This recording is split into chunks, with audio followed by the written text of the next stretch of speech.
Welcome everyone to New Haven Free Public Library Books Sandwiched In program. We like books and sandwiches, and today's program is focused on Fiorello La Guardia and is co-sponsored by the Vito Marcantonio Forum. We thank Vito Marcantonio Forum, as always, for co-sponsoring. Because yesterday was Irish Heritage Day, also known as St. Patrick's, one might say we're following up today with Italian Heritage Day. And everyone else can join in the fun this weekend. I'm Tom Costa, Adult Services Librarian in New Haven, and we're coming to you live from a great combination of locales. From bustling downtown New Haven Library, from Brooklyn, New York, where our presenter is, and from Newhallville, New Haven, where our co-host, the legendary Jeffrey Panettiere from Wilson Library, is now. Jeffrey must be stepping in for Anderson Cooper today. We joked that Anderson just left the studio to go out for pizza again. So welcome, Jeff. What have you heard about the interest in Italian-American educational programming in the New Haven area from New Haven organizations? Hi, everyone. My name is Jeffrey Panettiere. As probably everybody attending knows, New Haven has had a large Italian-American population for quite a while, and it's filtered out to the surrounding area. Connecticut is has one of the highest percentages of Italian-American populations in the country. And, I'm a member of the Italian-American Historical Society of Connecticut, which is based here in New Haven. It's based out of the Ethnic Heritage Center near Southern Connecticut State University. And, recently here as everywhere, there's been a lot of both internal and external debates around Columbus Day, Columbus statues. And I think there's a hunger for some alternative histories of Italian America. And I think the popularity of Jerry's last talk was a good indication of that they're really, as his book points out, it is the lost history of Italian American radicalism or, progressivism. And so I think there is a strong interest in these histories that are out of the official narrative. And particularly among younger Italian Americans, but not only. Good to hear that. Today's program is focused on Fiorello La Guardia. The idea came about as most folks generally know very little about La Guardia compared to, say, one of his contemporaries, Frank Sinatra. So here are two quotations directly from La Guardia, who was described once as somewhat colorful. First, his take on New York City. And I quote, "This is a city of huge spaces that are too small and of millions of people who are really big." Secondly, on his view of lawyers, and we apologize to Fred and any other lawyers out there. He said, "Pay no attention to lawyers, for no lawyer ever built a building in his lifetime." La Guardia, of course, is credited with building and opening New York City's Triborough Bridge, now known as RFK, also among other facilities that he opened in New York. Okay, so one question that we will try to address: how did La Guardia champion liberal values? And what were his accomplishments in general? Let's bring in better minds. Let's welcome Professor Gerald Meyer, Professor Emeritus of Hostos Community College, City University of New York. To refresh memories, Professor Meyer spoke live here at New Haven Free Public Library 18 years ago in 2002 for a special Sunday program. Yes, that's right, we all work Sundays here. And he returned last year for a new discussion of one of his books. Tonight's format, we'll have his presentation on La Guardia for about 45 minutes, more or less. This is in webinar format. So please submit your questions at any time here in the chat section or on live stream Facebook in the chat section. Then we'll conclude this program with about 25 minutes of audience questions taken in order from the chats. Professor Meyer was founding member of the faculty of Hostos Community College, City University of New York. He authored Vito Marcantonio, Radical Politician, co-edited The Lost World of Italian-American Radicalism, and has had published over 90 articles and reviews on a wide range of subjects. Meyer serves on the editorial boards of Socialism and Democracy and Science and Society, appears in documentaries, reviews manuscripts for publication, and lectures widely. He is co-chair of the Vito Marcantonio Forum. Gerald Meyer is currently working on his latest book entitled The Unity of the People, Studies of Italian-American Radicalism, which does include an essay entitled Fiorello La Guardia and the Left. So you're in luck. Not even the New York Times has a scoop on this yet. We get a first preview. So take a long sip of your coffee or your sangria, if you've got sangria, and sit back and let's welcome Professor Gerald Meyer back again, live on Zoom and live streaming on the library's Facebook. Professor Meyer. Hi, everybody. Nice to be here. I'm really so pleasantly surprised because there was the 18-year span, between the first time I was invited up to New Haven and then the second time by Zoom. So I assumed it would be another 18 years before I was going to be asked to talk up, at the Free Public Library at New Haven. But so I'm glad I'm here earlier than that. But LaGuardia is a wonderful subject. Oh God, it's such a great subject. And he can really warm your heart and make you think. And I really love him. I really, really care about him a lot. And I started that affair because of my work with Vito Marcantonio.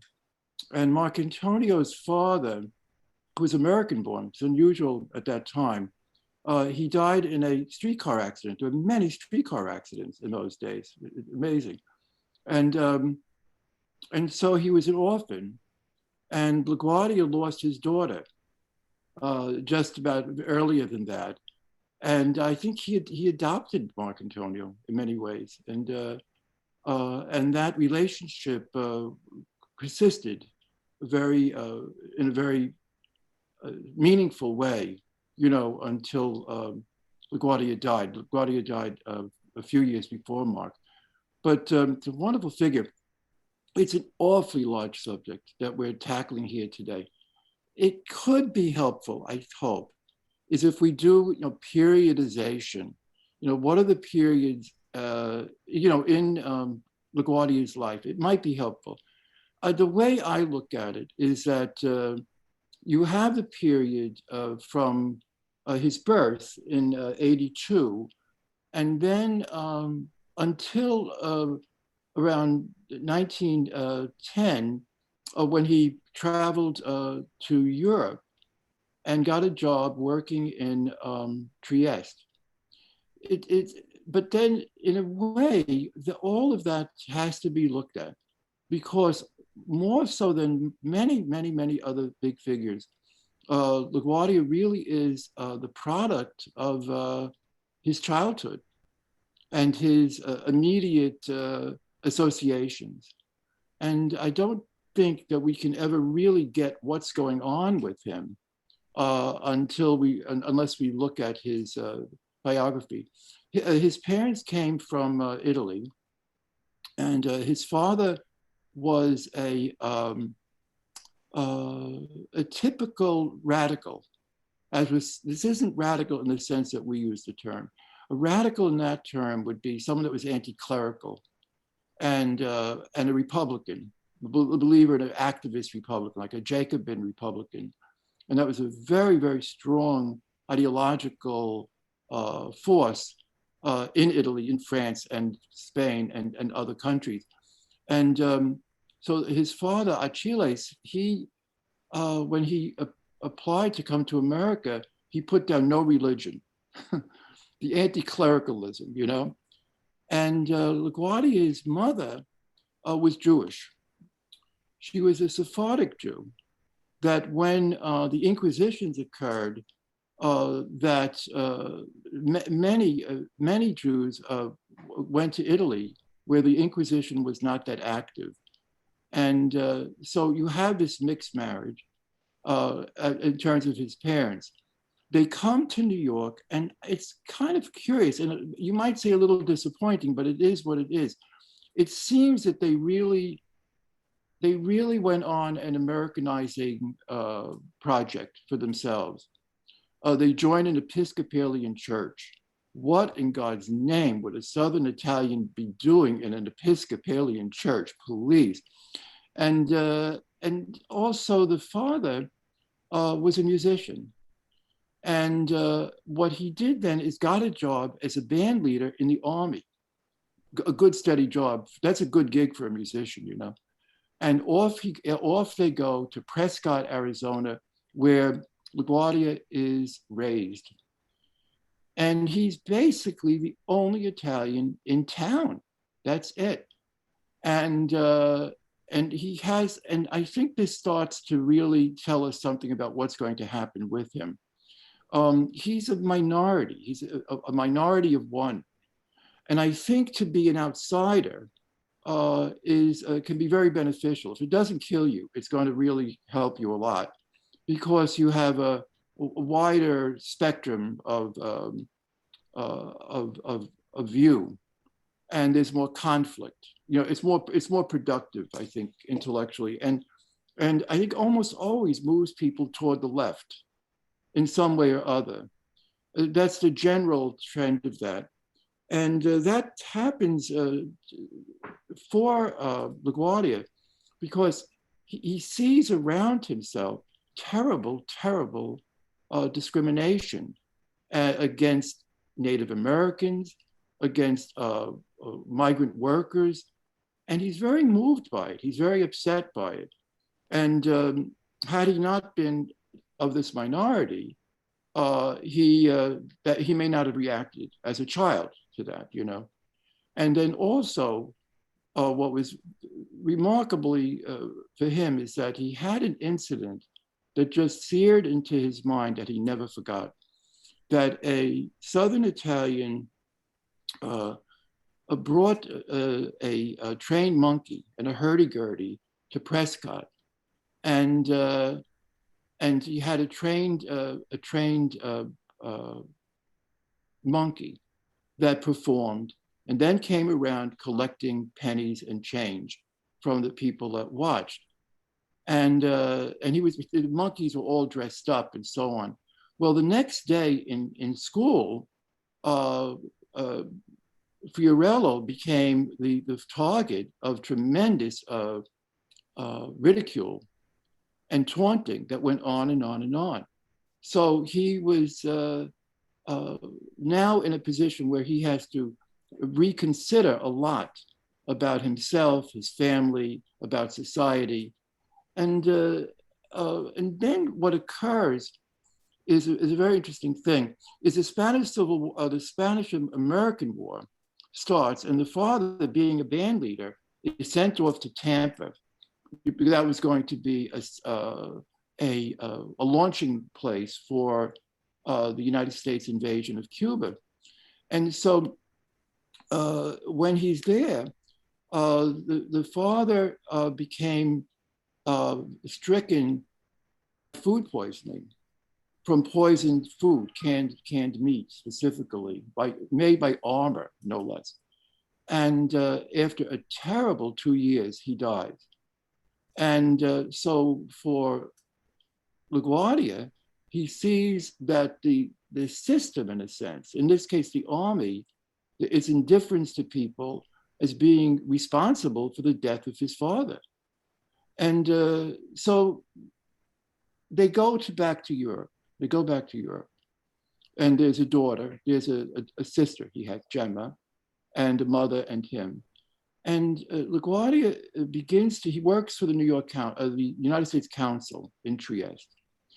And this again is a wonderful experience for him, because in that in that process, he became a linguist. He learned Croatian. He learned, well, of course, Italian. He didn't really know Italian. He learned Italian in Italy. And other languages. I'm trying to think which were they. There were around 4 or 5. Yiddish. He could speak Yiddish.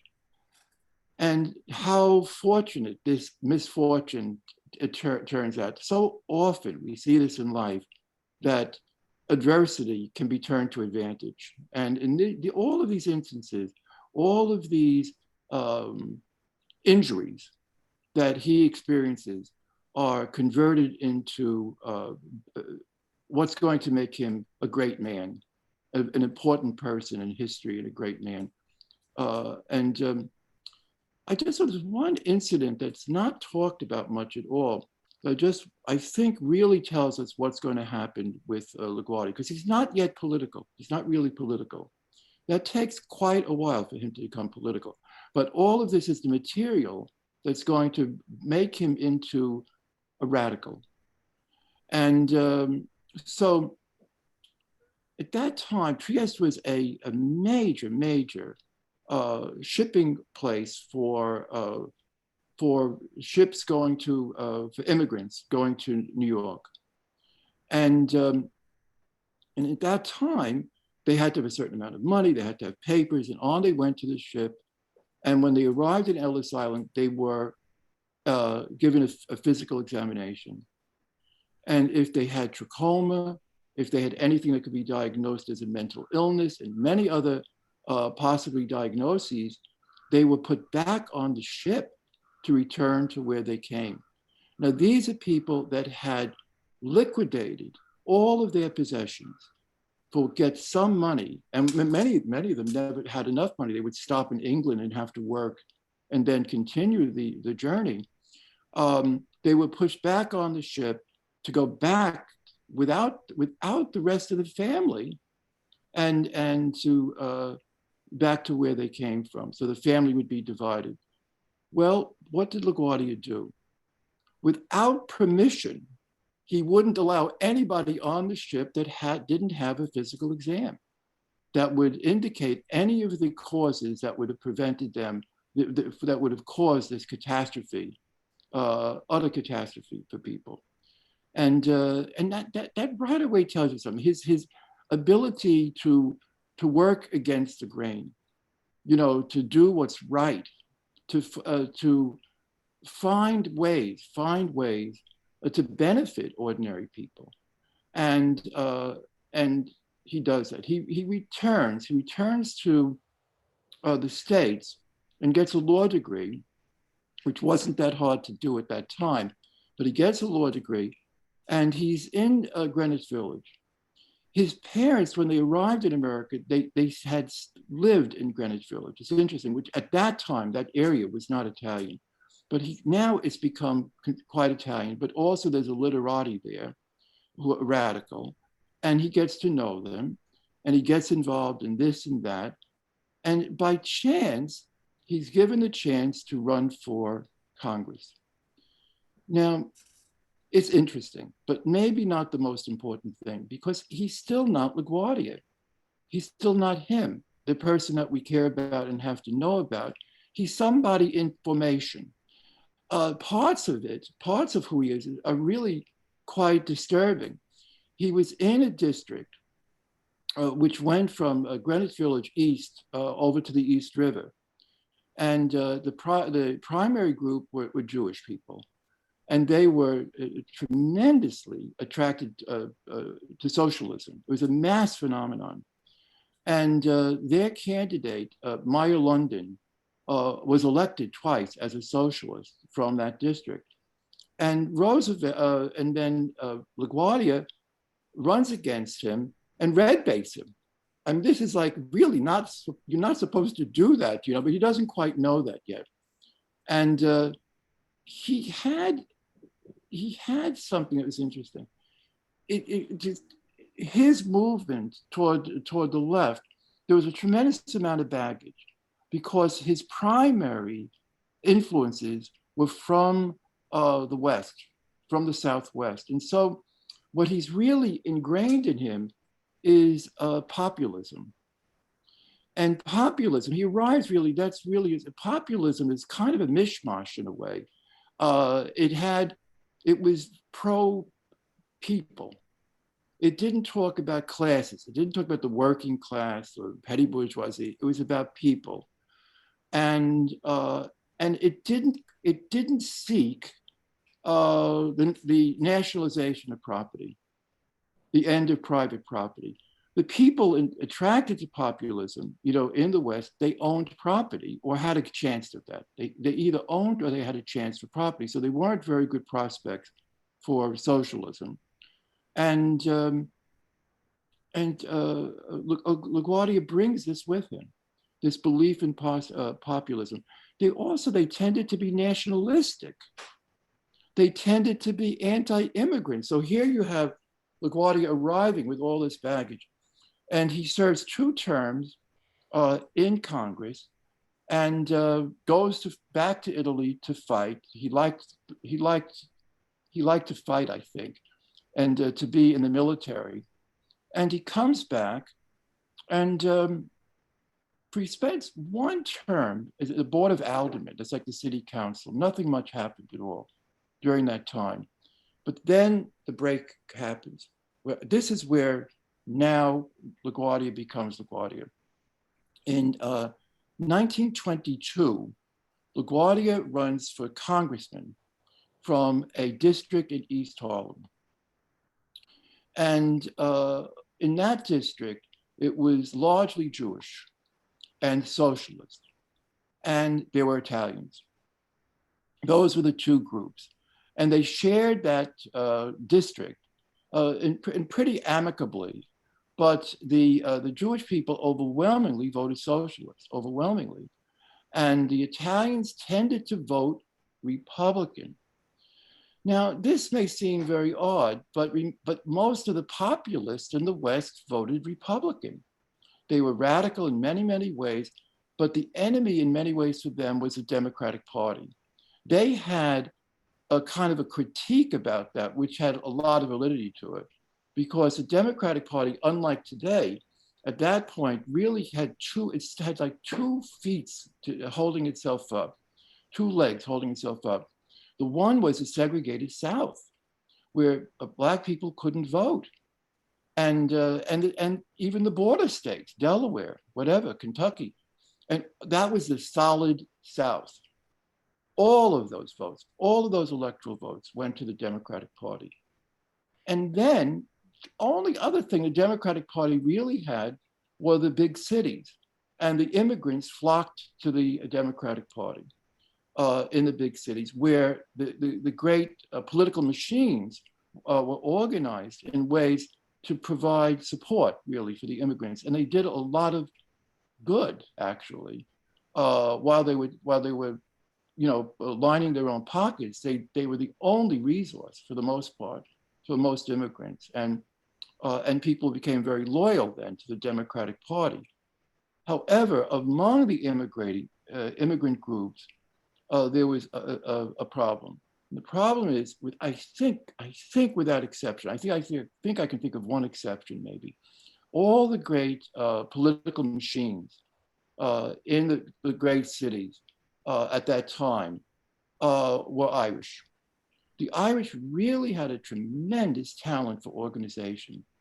And that was because of their own persecution in Ireland. They had nothing. They had no schools, they had nothing. And they had to build organizations and build schools to maintain their culture and their language and their religion.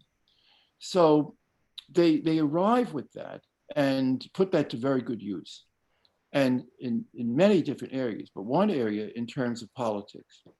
So they also did it in terms of the Catholic Church. The hierarchy were all Irish. Well, where does this leave the Italians? Their practice with religion is much, much different. And also they don't have the connection into the political system. And the Irish politicians were really very hostile and to the Italian masses. And as a result of that, there was a significant movement, very significant movement of Italians into the Republican Party. So LaGuardia gets elected against the socialists. And right away, something's happening there. He says to the socialist competitor, he says, "You're a conservative from a radical party, and I'm a radical from a conservative party." And then he was at some point, this guy wasn't doing too well, Kalin, his name was, in the election. So he accused LaGuardia of anti-Semitism. So LaGuardia challenged him to have a debate in a synagogue in Yiddish. Kalin couldn't speak Yiddish. That was the end of the story right there.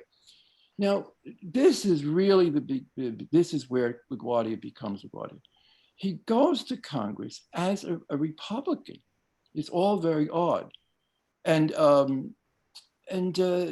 he immediately, because of his district, the district, of course, East Harlem was a tenement district. It was overcrowded. It was like the second place that immigrants went to from the Lower East Side. That would be the second area of settlement. For the Italians, that was for many of them a first area of settlement. But for the Jews, it was a second area of settlement coming from the Lower East Side. So the working class people, they are mistreated. It's overwhelmed with people. There are no public services, and they're socialist. And I don't think it was opportunistic at all. I don't think there's any sign of that. I think he just learned that. He didn't have a chance to be a socialist before. And so he was like a fish to water. He goes, I'm socialism. I know somebody else that had that experience. We won't go into that right now, but he really, he got it. And so he arrives in Congress, and something very, again, unexpected and unplanned occurs. Ideologically, LaGuardia is basically a populist, basically. That he, and what was common with populists very much is they didn't think in terms of socializing the means of production. What they wanted was regulation. They thought that both the Progressive Party, the progressives and the socialists, were anti-capitalist. But the solution, we know what the solution was for the socialists, but for the populists, it wasn't entirely clear what the solution was, by the way. But very much as I see it, at the heart of it, it had to do with regulation. That what you could do is regulate the corporations, regulate the owners of property. And that's what LaGuardia comes to Washington with. But being from the district, there was a 20th district in the East Harlem, and then his experiences that he has there, and then in Congress, he becomes very socialistic. And so there's a blend that's absolutely unique. There's no other LaGuardia. There's no other LaGuardia. He's the only one. He moves without, going into a library, God forbid, and figuring this all out. That's by contact and involvement and so on, into what's been best described as an urban populist. He's an urban populist. He takes a lot of the material for his own ideology and his own politics from the populace. He doesn't give that up. He doesn't change, like he doesn't go from Episcopalian to, a Jehovah Witness or something. He goes from, he doesn't leave our original base of thinking and activity.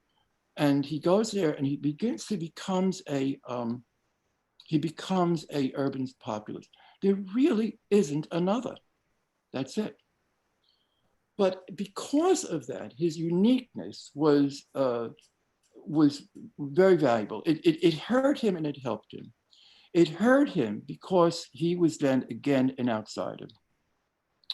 He couldn't get and never did get, never got. The same was true for Marcantonio. He never got a decent, halfway, meaningful chair position in one of the what do you call it? I'm trying to think of the word, where like the defense committee and all, in one of the committees. He never, I have a slow recall. In any case, he never got an advancement into one of those committees. So what does he do? The same is true for Marcantonio, exactly the same. He takes to the floor of the House of Representatives and becomes a great orator, speaking to every imaginable issue that exists, including agriculture. And there are no farms in East Harlem. And he becomes this voice of radicalism, becomes stronger and stronger and stronger. I always tell my students, don't read anything. I said, make it up if necessary, but don't read. Anyway, I think I can find this, I hope. Yeah, how about this? This is La Guardia. At one point, that he lashes out at the vicious, unfair, unbalanced economic system. We have legalized a cruel system of exploitation. Now we are approaching the time when a real change is necessary. This is in 1924. He says, he recommends the establishment of a comprehensive national regulation of transportation, marketing, and money. Throughout his congressional career, he is opposing laissez-faire. And he goes, if this is what he writes to George Norris. George Norris was, for LaGuardia, was the most important populist, senator from Nebraska. And he says to Norris, he goes, if machinery is displacing workers, we must shorten the working day. This will give the benefits of machinery to all, and not only those who own machinery. A right to a decent living is inherent into every willing worker, a citizen of this republic. It is inherent. And toward that goal, he now becomes socialist in part. He calls for the nationalization of the railroads. He calls for the nationalization of the silos that contain the wheat. And in another incident, soon after that, he calls for the nationalization of coal. What's happening is very interesting. It's about protecting people. You know what I like? It's something we would never hear today. He talks about happiness, you know, and that people have a right to happiness, and they have a right to security. It's not just materialistic. It's very humanistic in a very, very deep way. And so with LaGuardia, he gains a very, very large reputation and a very large following. And he was very popular, of course, in his own district. In 24, La Follette runs for a great populist, runs for president with the Progressive Party banner. And so what LaGuardia does is he backs him. He backs La Follette, and as a result is denied the Republican endorsement. And so he runs as a progressive and a socialist. This is 1924. He's running this, and he wins. He wins. And I think what occurs is as his popularity and is being noted, and also what becomes very important to LaGuardia is that he's Italian. He was the first Italian in the House of Representatives. It's amazing. And while he was there, he was the only Italian in the House of Representatives. And that later is true for Marcantonio, being the only Italian in the House of Representatives. So I think in part, it might have been that he wanted to do something bigger for himself or where he could be more helpful. He runs for mayor of New York. His seat, he kind of cedes to Marcantonio, who had been working for him in the district. And La Guardia runs for mayor of New York. This gets a little bit complicated. He's now running as a Republican. He is, from every perspective, not a Republican, but he's running in the Republican Party. How could that be? Why would that be? Well, in New York, we have the system of fusion, where a candidate can run an election of more than one party. And the votes of that party could be 2 parties, 3 parties. There's no limit, actually. And then the votes would become tallied, and that would decide the election. So he runs, but then in order to win, he had people that were really supporting him. They form another party, as a fusion party. And then they formed a third party, the Progressive Party. All of these are fictitious parties, I assure you. The Fusion Party had some ideology to it, and they accept this very radical candidate. And in a way, they had, it's very hard to understand, but I think what it is that the Republicans could never possibly have won the mayoralty of New York. So, and that had tremendous consequences for them in New York City, as you could imagine, but also nationally. To the degree to which the city was Democrat would be the degree to which New York would vote Democrat and get the electoral college, and in the electoral college get the electoral votes in that fashion. New York had the largest number of electoral votes of any state in the United States, and it was a swing state. So as a maneuver, the Republicans feel they have to go with that. What does that mean for LaGuardia? Well, it's hard to say. I think he has to tamper down his rhetoric considerably. But I think in terms of his deeds and his policies, it's very, very left. And as we know, that actions speak louder than words. And so his actions are quite remarkable. His arrival as mayor coincides with the Great Depression.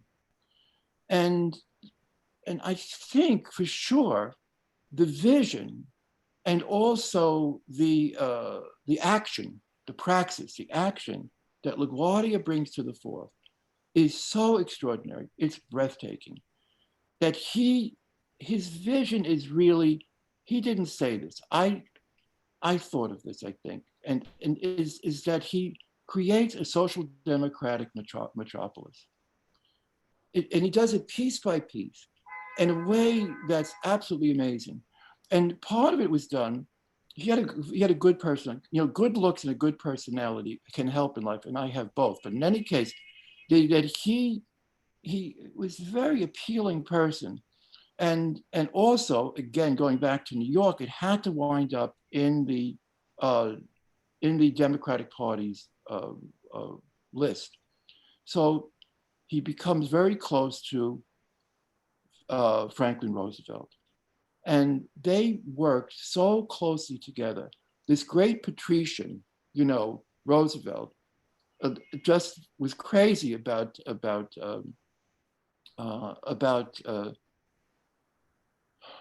LaGuardia. And together, what occurs is this, that LaGuardia recognizes that because of the Depression and because it's New York, there was absolutely a surplus of very talented people that were unemployed. And Roosevelt, who also came from New York and had an interest for that reason alone, but also the political reason, and because LaGuardia was honest, he was honest. He never stole a penny. He was very, very moralistic, actually. And all of that together made the city of New York the perfect recipient for WPA money and all the other New Deal programs from Washington. Money poured into New York. It poured into New York from Washington. And in fact, New York became a separate WPA entity, not a state. And it was because it was like a demonstration project. New York was a demonstration project that showed that government can work, that the money is not wasted, that there's something very valuable. And I think the radicalism is not spoken so much, but what really they're creating is a social democratic environment where the public sector was enormously expanded. The public sector becomes enormously expanded. The number of colleges were built, which, by the way, were tuition free. They municipalized the subway system. So the privately owned subway system was now municipalized and belonged to the city for 5 cents a fare. There was the construction of public housing. The public housing was not in some distant outer place where nobody would want terribly much to live if they didn't have to, unless they like trees or something. But the public housing was built in the best locations along the East River. They're still there. East houses, for example, in East Harlem. And LaGuardia is one named later named after LaGuardia, and on and on. So and then the one in Williamsburg, which is very, very exceptional. And so there was really, it was so endless. Under LaGuardia, City Center was bought from the Shriners that had gone bankrupt. And this beautiful Moorish designed, one of the best halls in the city of New York, becomes an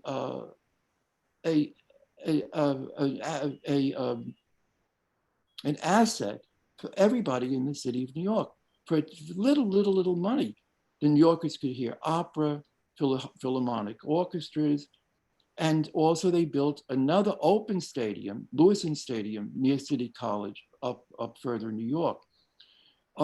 There was, the list is endless. There was something like 350 playgrounds that were constructed. There were 12 Olympic-sized pools. What's so interesting about every single word I've said is that all of it still exists and is being used. That's the kind of message we need to get out to people. And all the numbers of people that went to those colleges, that swam in those pools, that had their kids, there were health centers were built. Health centers. I remember going to one as a kid. It was endless. All of the construction, the extension of the subway system, the building of LaGuardia Airport, bridges, the Triborough Bridge, other bridges, tunnels that webbed together, knitted together the entire city into being one city. All kinds of culture, all kinds of sanitation in terms of the water, the drinking water and sewage. Nothing was left untouched. Riverside Park was built. It's just endless. And the city is just transformed into this magnificent city that we still have today. I can identify a WPA project from 8 blocks away. They were done so well, so very, very well. So LaGuardia his action, his activity is social democratic. He's showing that the government can do wonderful things and help people. And there were other advantages to it. All of these activities had to require human beings to do them. There's no value without labor, Marx said, right? So there has to be labor. So the number of WPA workers in New York was the highest of anywhere in the country. And so the unemployment rate in New York was way below average in the United States at that time. In Detroit and Chicago, it was much, much more, 3-4 times as many people were unemployed. And so I think what we find is what about him and the left?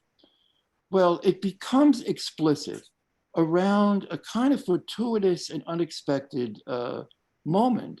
And that is in 1936, believe it or not, the Democrats were worried that Roosevelt could lose. Now that seems preposterous based on what we know today, but they did think that was possible because at that point, the working class Jewish people voted socialist. And those hundreds of thousands of votes would not count in what would be really a two-way race. So what was done very, very shortly before the election in July, they formed the American Labor Party. And the American Labor Party was, I think, the most important third party in American history, modern, since, 20th century forward American history. We should really know more about that. And it was formed as a third party based on trade unions. And the needle trades and more unions joined it over time. And until its decline, and in 1950, when Marcantonio was defeated, it averaged around 15% of the vote. So with that 15% of the vote, there was tremendous leverage. Now in East Harlem, it was a majority party. And in the Bronx, it was the second largest party. It depended. And Flatbush was the second largest party. But it had enormous leverage based on this 15%. And LaGuardia immediately joins that. He joins that, and Marcantonio immediately joins that. That fact is so unknown that it's just shocking. Why wouldn't history books, and I have every biography, by the way, there are 20 biographies, he's very biographical, and his archive is not too far away. And some of the books can be good, most of them are not very good. But how could it be possible in these biographies that isn't mentioned? How is it possible that here you have a figure that important? Tugwell said that the two most well-known Americans were FDR and LaGuardia. I think that's true. LaGuardia was recognized everywhere. There was an association of American mayors that was formed, and they immediately elected LaGuardia to be the head of that, and he was the head of that until he was no longer mayor of New York. But now he's joining an avowedly left-wing party based on labor, on the working class, with a very, very, very left-wing program. So this is also interests me very much, and maybe is at the heart of what brought me to this study on LaGuardia. There've been so many of them. It gives me the nerve to do this, is that what's left out of the picture throughout this story is LaGuardia's leftism. It's either misinterpreted, it's omitted, it's cast aside. It's not seen for what it is. That's the motivating force for LaGuardia was his political ideology. By the way, it's also very belittling to LaGuardia. It's as if he didn't have ideas. He was a brilliant man. He was an ideologue. He had important ideas. He was way before his time. His demands in Congress presaged the entire New Deal. But by not bringing those all of that into the picture, you don't have the true picture of LaGuardia, of being a thinker, of being somebody of enormous knowledge and vision, as well as being a very, very, very effective politician. Without that, he couldn't have materialized his own ideas. And so following, which we can't do this right now, but following the trajectory through the American Labor Party with LaGuardia is very, very helpful. Just to skip a little bit ahead is the American Labor Party, the ALP, was a very unstable, very, very unstable entity, because the major force behind the American Labor Party was originally the garment makers workers unions, which were anti-communist social democrats. Can you imagine? But the Communist Party moved in very, very quickly. And in 1944, they became the major force. In New York State, there were like 60 assembly districts, and the Communist Party won, I think, like 50. And so the Social Democrats leave, and they form the Liberal Party. That's where the Liberal Party comes from. So, and the key here is what's going to happen with LaGuardia. Is he going to go with the Liberal Party, or is he going to stay with the American Labor Party that is now led by the Communist Party, basically? They weren't the only force, but they were the major force. And well, he goes with the left. He goes with the leadership coming from Marcantonio and so on. And that really seals the deal of where he really is. That then, like, the secret was out, that LaGuardia is really very much left and willing and interested in cooperating politically with communists and other leftists. He has a terrible third. He was elected 3 times. It's really quite amazing. And during that time, all these, not just the construction developed during that time. There was rent control. There was protections for strikers in labor strikes. It was just a remarkably progressive leftist city for anyone to be in at the time. And it all worked very, very well.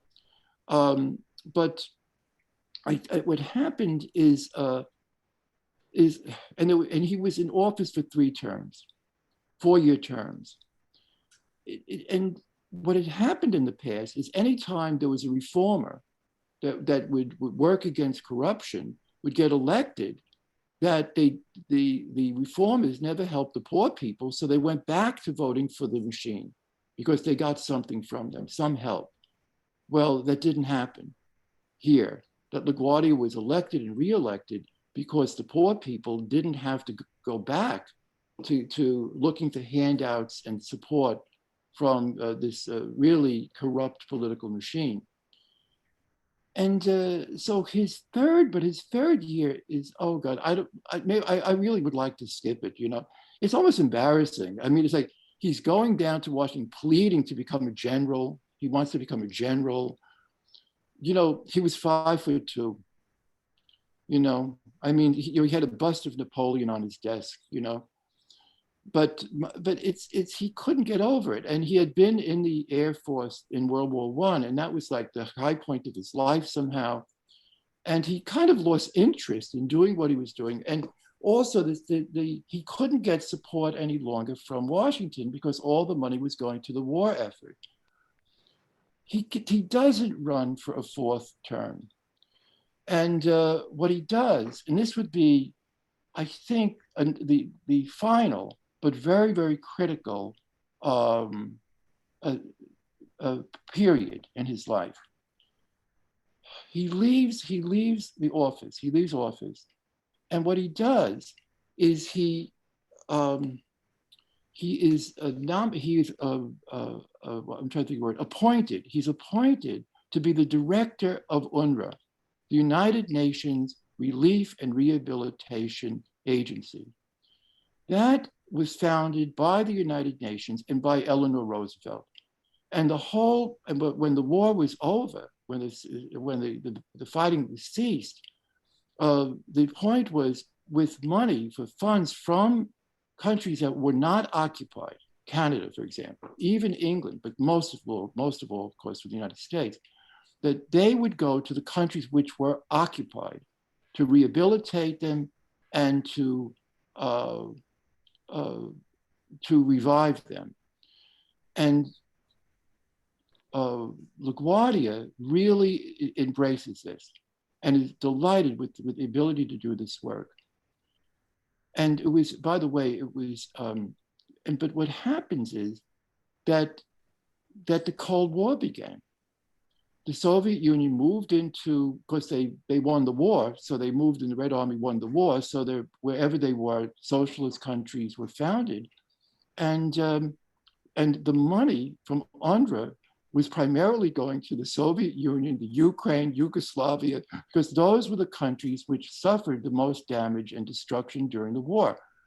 And so LaGuardia loses that position. And instead of UNRWA, what the United States now proposes is the Marshall Plan. And the Marshall Plan was that all support for other countries in relationship to the war had to be from countries that really agreed with capitalism, that wouldn't nationalize anything, where there was free trade, so-called, which meant that United States products would come in, that there would be nothing that could be held off the market. So the United States could come in and buy up for nickels on a dollar, all kinds of assets and so on. Well, LaGuardia goes to Washington and he presents that position in Washington. And he also, when Truman began to organize forces to overcome the guerrillas in Greece, fighting against the collaborators, the monarchy, which supported the Nazis. And so when Truman begins with the Truman Plan to finance this dastardly business of the resistance forces, were now going to be mowed down to support the monarchy and the pro-fascist. Well, he went to Washington and he argued against that. He then appears at, this is LaGuardia, he appears at meetings, and including open air meetings for the Soviet American Friendship Society. He's just moving to the left so openly and so eloquently. He becomes a columnist for PM, which was a casualty of the McCarthy era, a wonderful newspaper. And he became a weekly columnist. And you could see, in terms of, he's looking at the benefits that are occurring in the Soviet Union and Eastern Europe, how they're restoring agriculture, how they're rebuilding. He's fighting against the Marshall Plan, fighting against the Truman policy in Greece, and calling for nationalized medicine, and was preparing to be the vice presidential candidate with Henry Wallace for the Progressive Party in 48. He dies in 47. And but every word I'm telling you is true. How can it possibly be that somebody with this biography is looked upon as a colorful ethnic? This is very insulting to Italians, by the way. It's very insulting that he's he's comical. He's like, he's good for a laugh, and he's a nice guy, very nice guy, very, very nice guy, good-hearted guy, but he's kind of a buffoon. He's not a buffoon. He was above all other things, and I think all of what we've talked about so far was also motivated because he had a good heart. He was a very, very, very good person. And he never moved out of East Harlem until the last year of his life. His wife wanted to be in Gracie Mansion.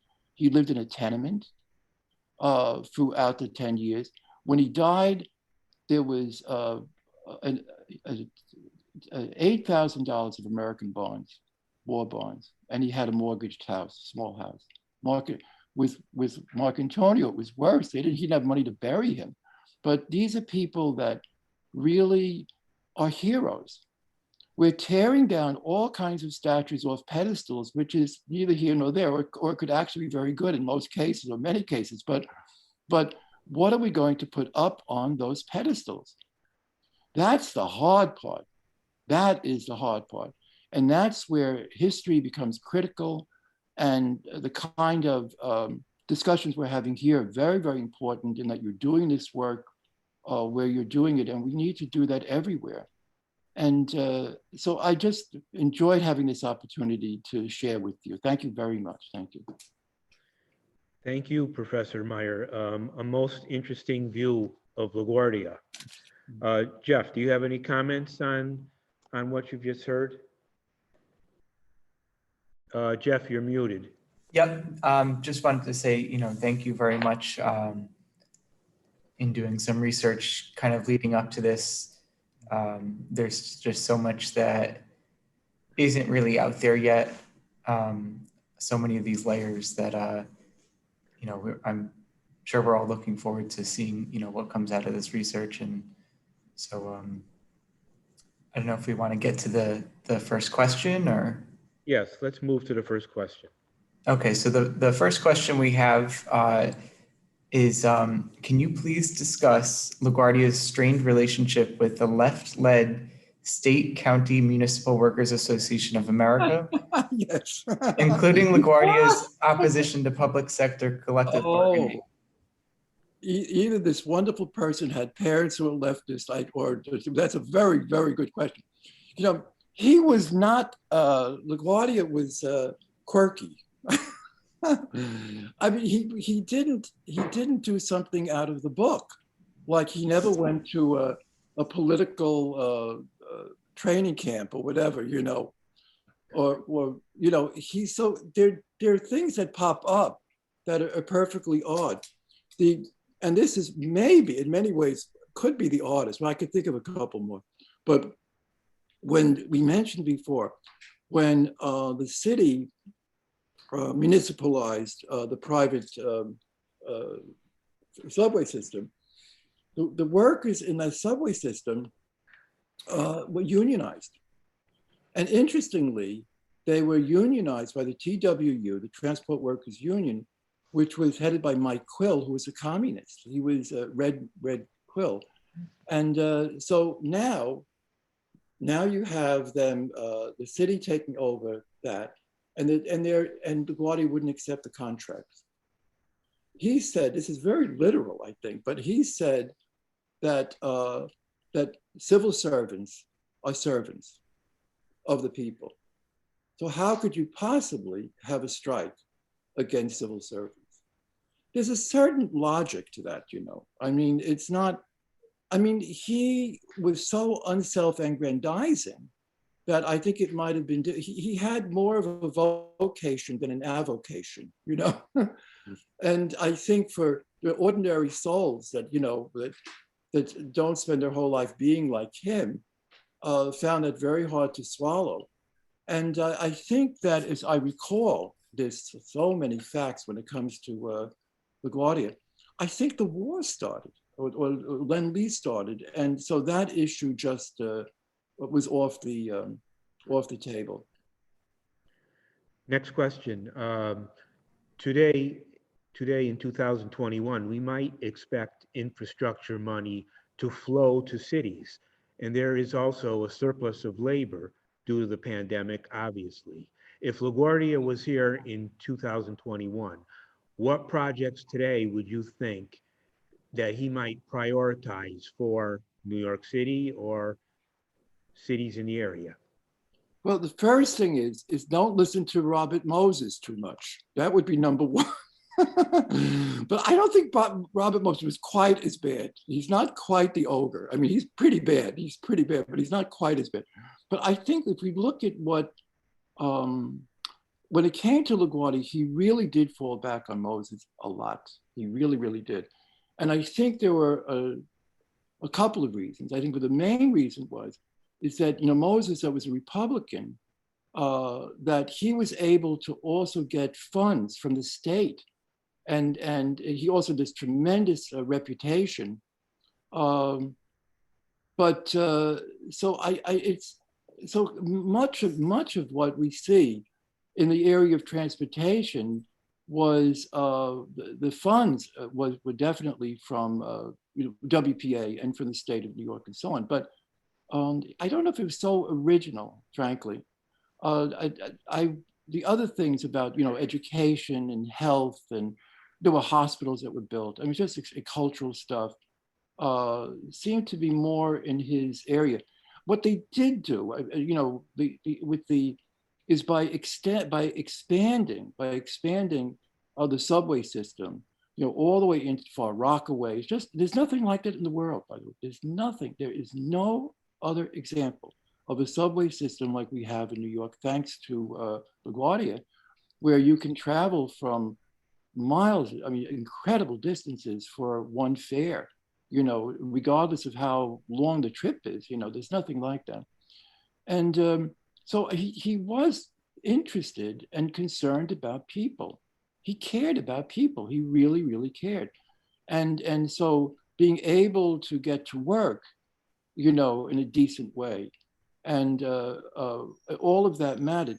I think what was helpful, probably, but it was overdone, was to web the city together, that the transportation, the triangle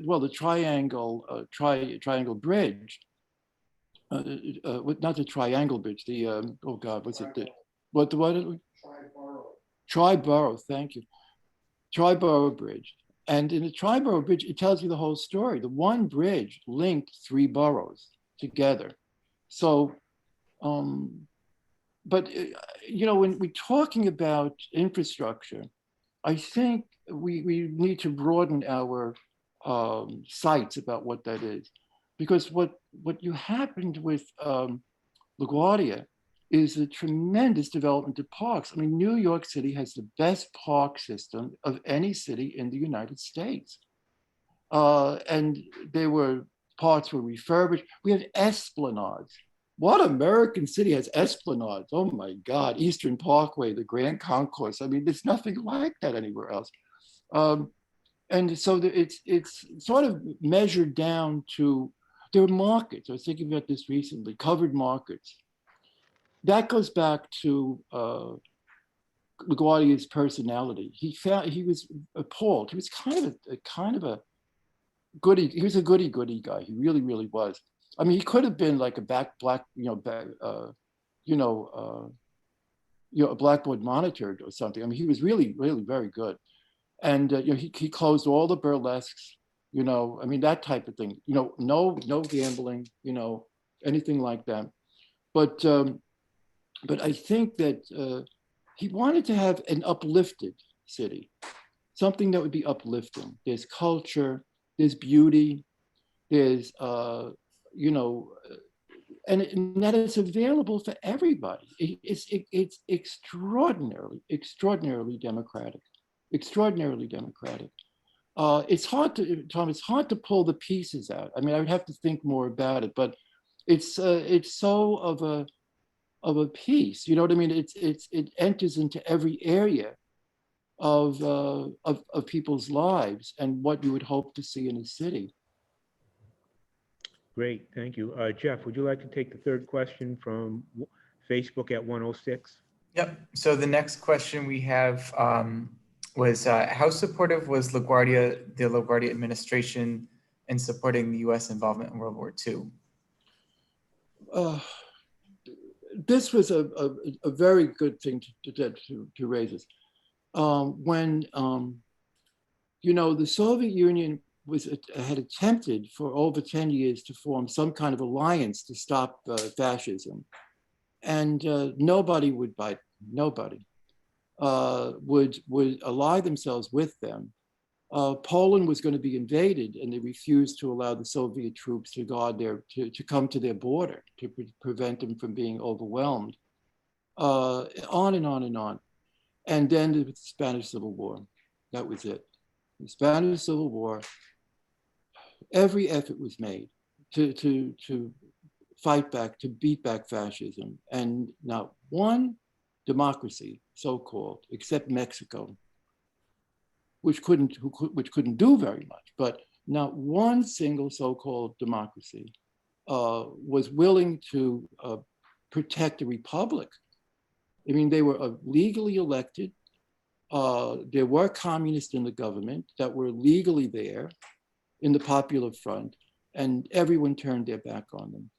And so when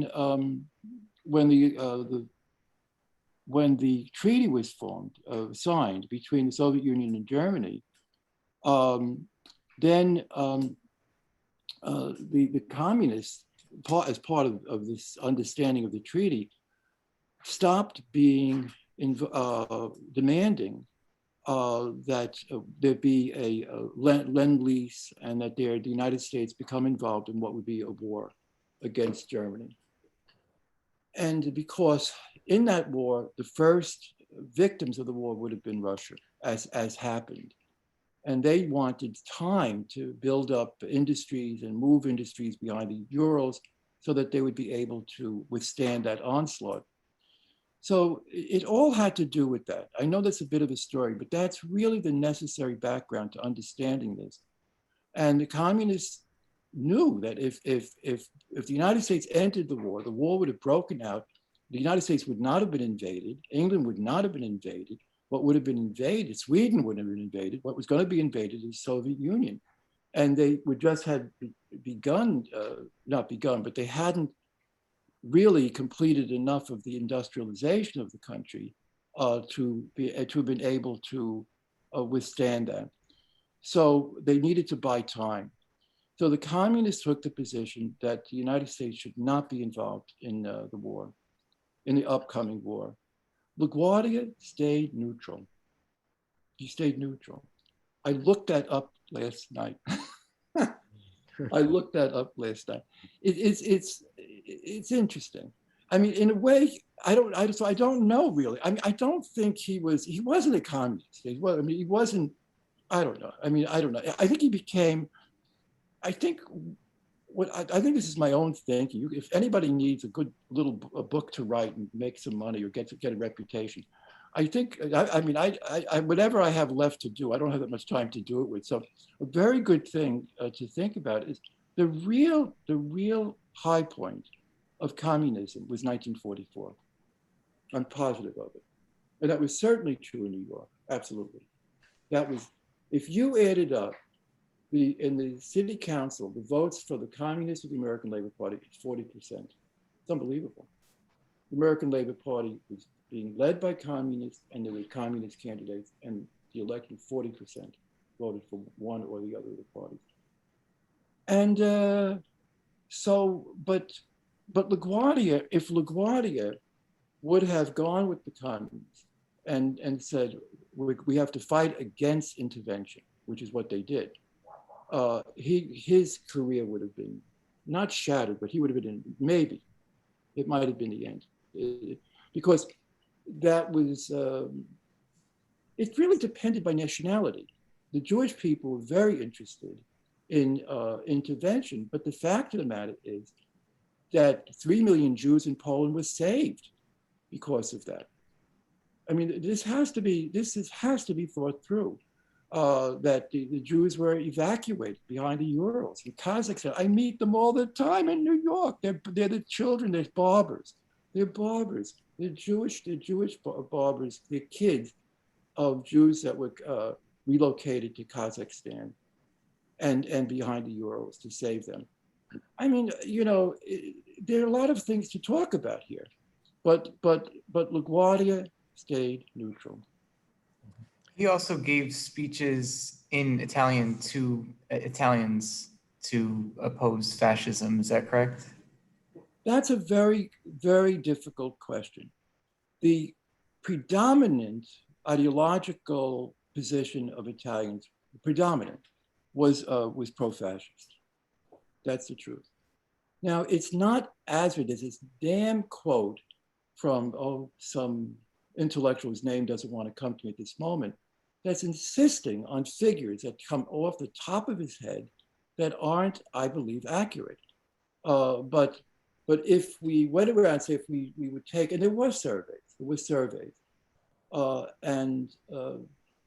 predominantly Italians were pro-fascist, but there were very large anti-fascist positions everywhere, among Italian Americans and people that weren't particularly decided about that. It reminds me of Zionism. I think the same way that liberal Jews are supportive of Israel when they're not of the same politics is really how the Italians here, many of them, supported fascism in Italy. It was that in both cases, you have two persecuted groups that have had a very hard time historically and in the United States and elsewhere. And in both places, there's some power. There's some power. And if people are very endangered or very anxious and doubtful about the possibilities, and I think the word I'm looking for is insecure. If people are insecure, they look for power. They look for something to protect them. And it might be protect their reputations. It may not be so physical. And I think with the Italians being treated in America so poorly by the Catholic Church, by the government, by everywhere. I mean, they really were really the low man on the totem pole in the United States, of among any European-derived people, and the most proletarianized. They were the most proletarianized and the most discriminated group among European groups in the United States. Well, here's this guy over there that sounds like powerful and making their case. And there were many that went for that. It's interesting, the communists, I've done research on this, and the communists did not get into that directly. What they did, which I think was really very wise, is rather than go head to head with the pro-communist Italians, they moved to get as many as possible of them to join unions, to register for the American Labor Party, to be involved in activities with other people, other nationalities, and to educate the people that they could as well. I think we have time for two more questions. You may have touched upon this one already, but perhaps you could expand a little bit the question. In reference to the public works projects undertaken during LaGuardia's period as mayor, do you feel that Robert Moses, New York's master builder, was a big help or a hindrance to the mayor's efforts? I don't know how to, it's so easy. I'll tell you, it's so easy. I mean, he wasn't a good guy. I mean, he wasn't like somebody you'd want to, have a Starbucks coffee with or anything of that sort. But a lot of what he did was really what was proposed at that time. In other words, if you take the public housing projects, which is easier for me, I don't know how to drive, so it's very hard for me to talk about bridges and highways. But if you take the projects, that was the formula that leftist, communist architects said was the right thing, that you want to give people, poor people, oppressed people, the maximum amount of sunshine and fresh air and space and trees.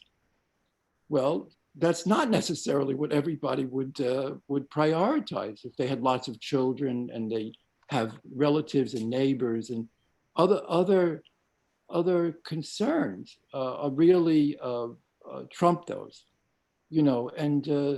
but I think that kind of removal in making those decisions from people was very, very wrong. But until Jane Jacobs, nobody knew. It's not just Moses. But there are some very, I think what would you call it? The absolutely efforts that were made to discriminate, like for example, to build the bridges lower to, Jones Beach, so buses couldn't get through, so working class people couldn't have access to the beach, are really ugly. But most of it is just what, and I think the other problem, and Mark Antonio did this. I mean, it's like everybody did this. They saw the thing as slum clearance.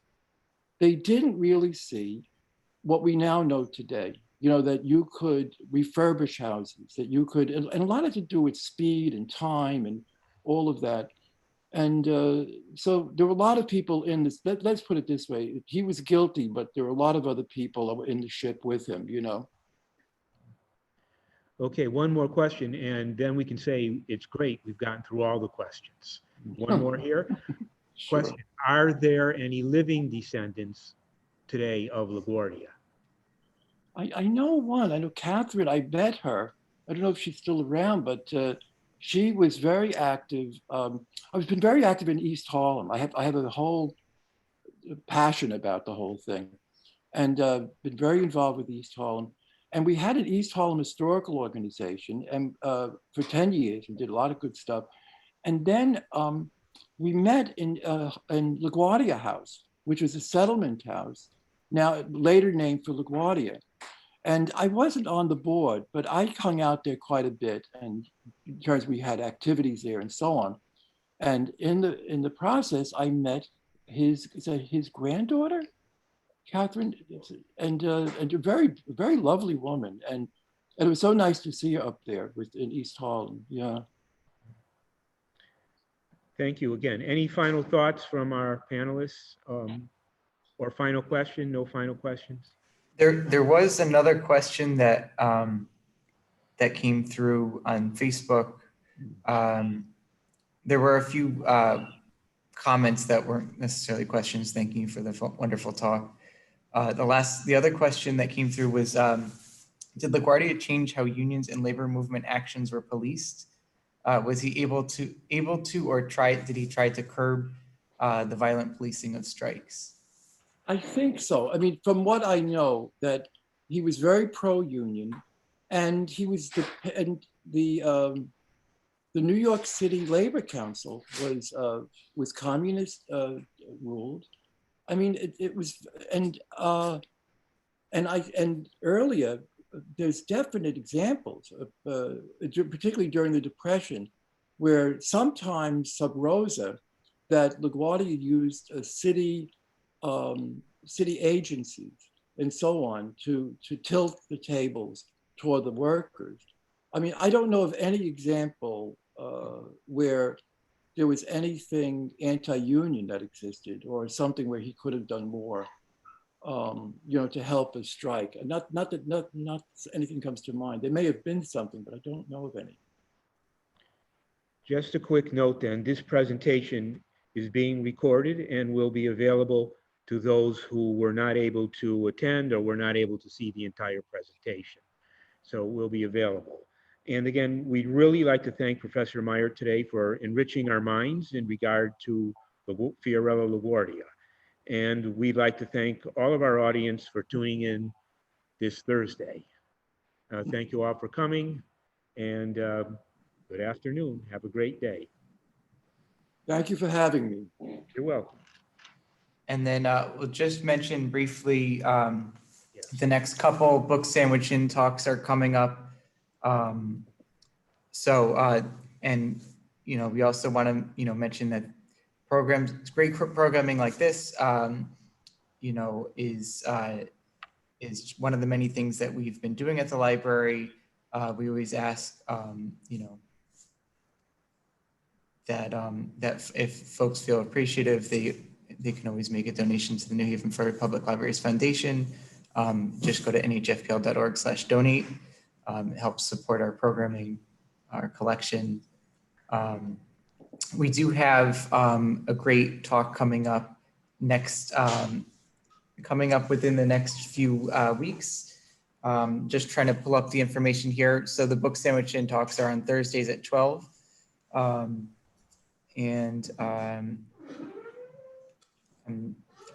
while I look for the next one, I will mention that we do have 2 talks coming up in May and June that would be possibly of interest to people who came to this talk.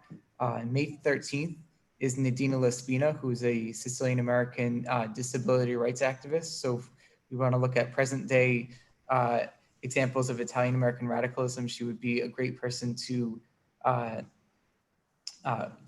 whose book to read. She's going to be joining us.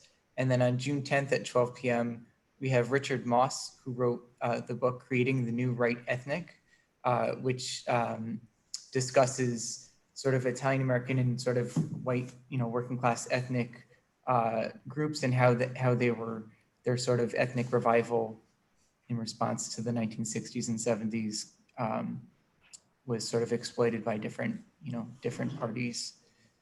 And then the link for the information for the next talk, I'm trying to pull up now. I don't know if Tom, you have that. No, but it's on the library website. You can find it there, and the talks are roughly every 2 weeks. Is that correct? Yes, I know it is about neurodivergence. The authors' names are escaping me. It does look like a very interesting talk as well.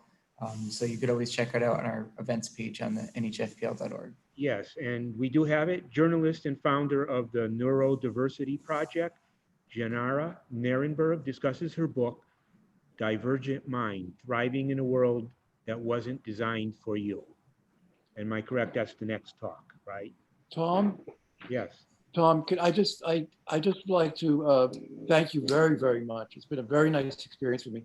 But I could not have done this if it wasn't for my partner, Luis Romero, and my son, Adam Meyer. I mean, I'm a handicapped guy. I'm telling you, like I can't do a lot of things, like Zoom. So I just want to just publicly say thank you very much to them and to you too. Thank you. Yes, on our end, we would like to thank Adam Meyer, who, am I correct, is also co-chair of the Vito Marcantonio Forum. He's a treasurer. He's a treasurer.